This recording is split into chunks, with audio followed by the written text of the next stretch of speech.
want to study archaeology, and from everywhere I went, I would like to go ahead and give out the gospel. Okay. Why do you think archaeology is a fascinating study? What's so interesting about archaeology? Mainly because I've been interested in history and many of the different things that happened in the past. And I can see history repeats itself over and over and over again. And as I'm studying history, it's very fascinating to me. Okay. So, and if you're interested in archaeology, and obviously you're interested in global history, not just the history of one nation or people, but global history as well. Because archaeology, I mean, there are all kinds of archaeological finds all over everywhere that verifies historical information and sometimes reveals us things that we didn't know about history, as best I can understand archaeology. Yes. That and digging up dinosaur bones. Something else that I like to do. Dinosaur bones, you said. Is that what you said?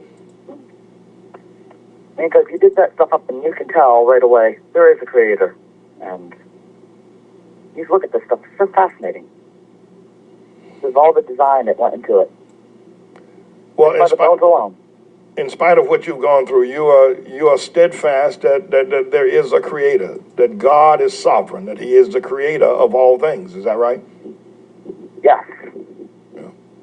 Well, now, where are you? You're down in Pennsylvania. You're down in Pensacola, Florida now with Rhonda and your mother. Is that where you are now? We're in Pensacola, Florida right now because we just got out of the court case with Kent Hovind. Right. As he's been wrongly imprisoned for something that's the most obscure law to exist.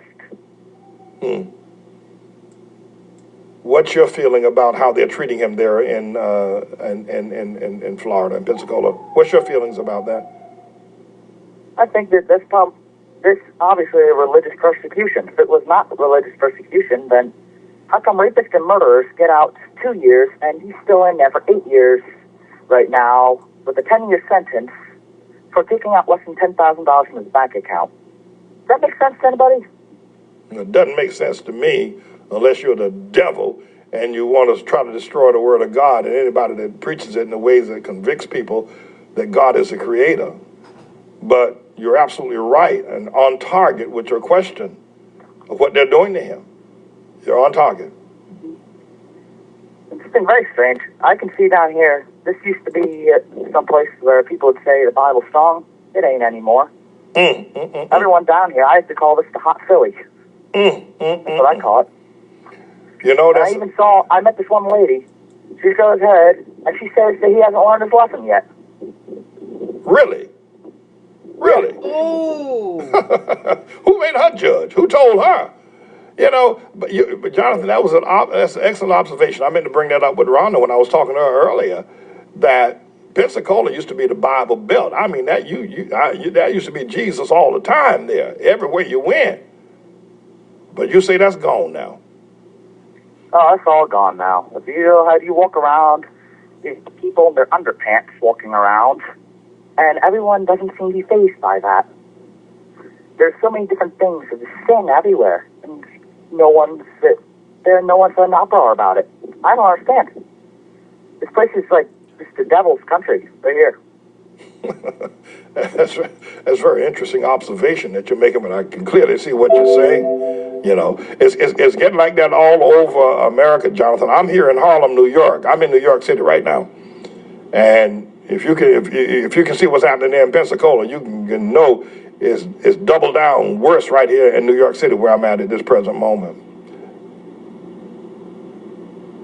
This country used to be based off of good moral standards in the Bible. Now is it based off of whatever the people feel like? Well, all right.